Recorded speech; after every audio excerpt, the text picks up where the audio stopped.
দলবদ্ধভাবে একত্রিত হয়ে আমাদের প্রিয় নবী মুহাম্মদুর রাসূলুল্লাহ সাল্লাল্লাহু আলাইহি ওয়াসাল্লামকে গালি দিচ্ছে।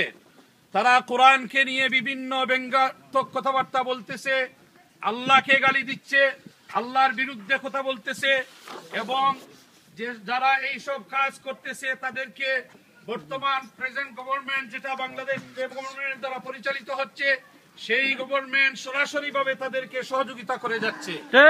আপনারা সবাই জানেন তারা দিনের বেলায় চিৎকার দেয়, যেসব ভালো মানুষ তাদের ফাঁসির কথা বলে, রাত্রের বেলা তারা জেনাবে বিচারে লিপ্ত হয় এবং এই সব জেনাবে বিচারকারী, আল্লাহকে অস্বীকারী নাস্তিক এবং মুরতাদদেরকে বর্তমান গভর্নমেন্ট রাতের বেলা টাকা দিয়ে, খাদ্য দিয়ে, বিভিন্নভাবে সাপোর্ট দিয়ে তাদেরকে সহযোগিতা করতেছে।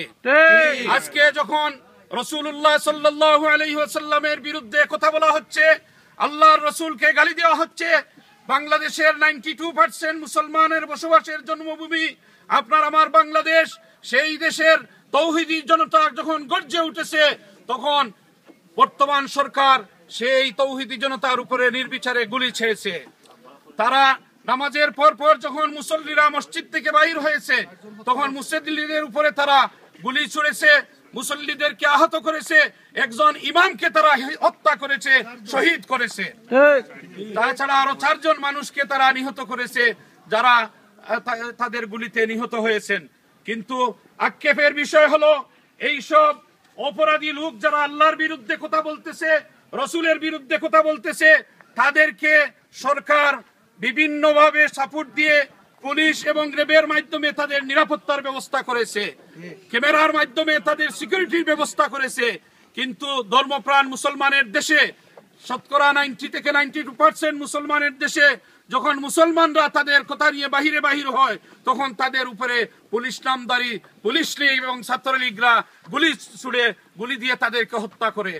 সুতরাং তাওহীদি জনতা দেশে বিদেশে আজকে আমাদের সময় এসেছে, আমাদেরকে সিদ্ধান্ত নিতে হবে। বাংলাদেশ এখন 2টা শিবিরে বিভক্ত হয়েছে, একটা হলো আল্লাহর পক্ষের শক্তি, রসুলের পক্ষের শক্তি, আর আরেকটা হলো নাস্তিক এবং মুরতাদদের শক্তি। আজকে আমাদেরকে সিদ্ধান্ত নিতে হবে, আমরা মুসলমান হিসেবে আমরা আল্লাহর পক্ষের শক্তি এবং রসুলের পক্ষের শক্তিকেই সাপোর্ট করতে হবে এবং নাস্তিক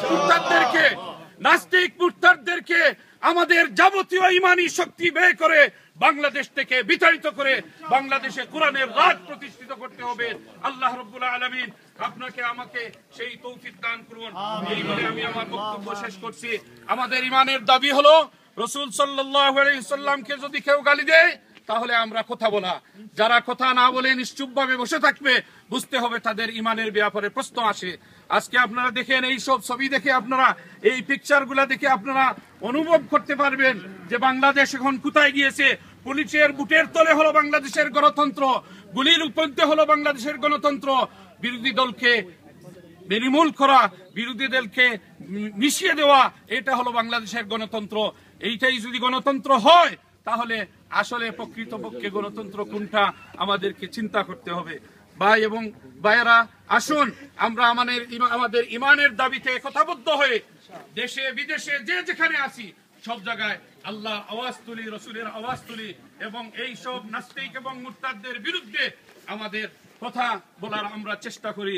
আল্লাহ তাআলা আপনাকে আমাকে ঈমানি দায়িত্ব পালন করার তৌফিক দান করুন। ওয়া আখিরু দাওয়ানা আলহামদুলিল্লাহি। আল্লাহু আকবার, আল্লাহু আকবার।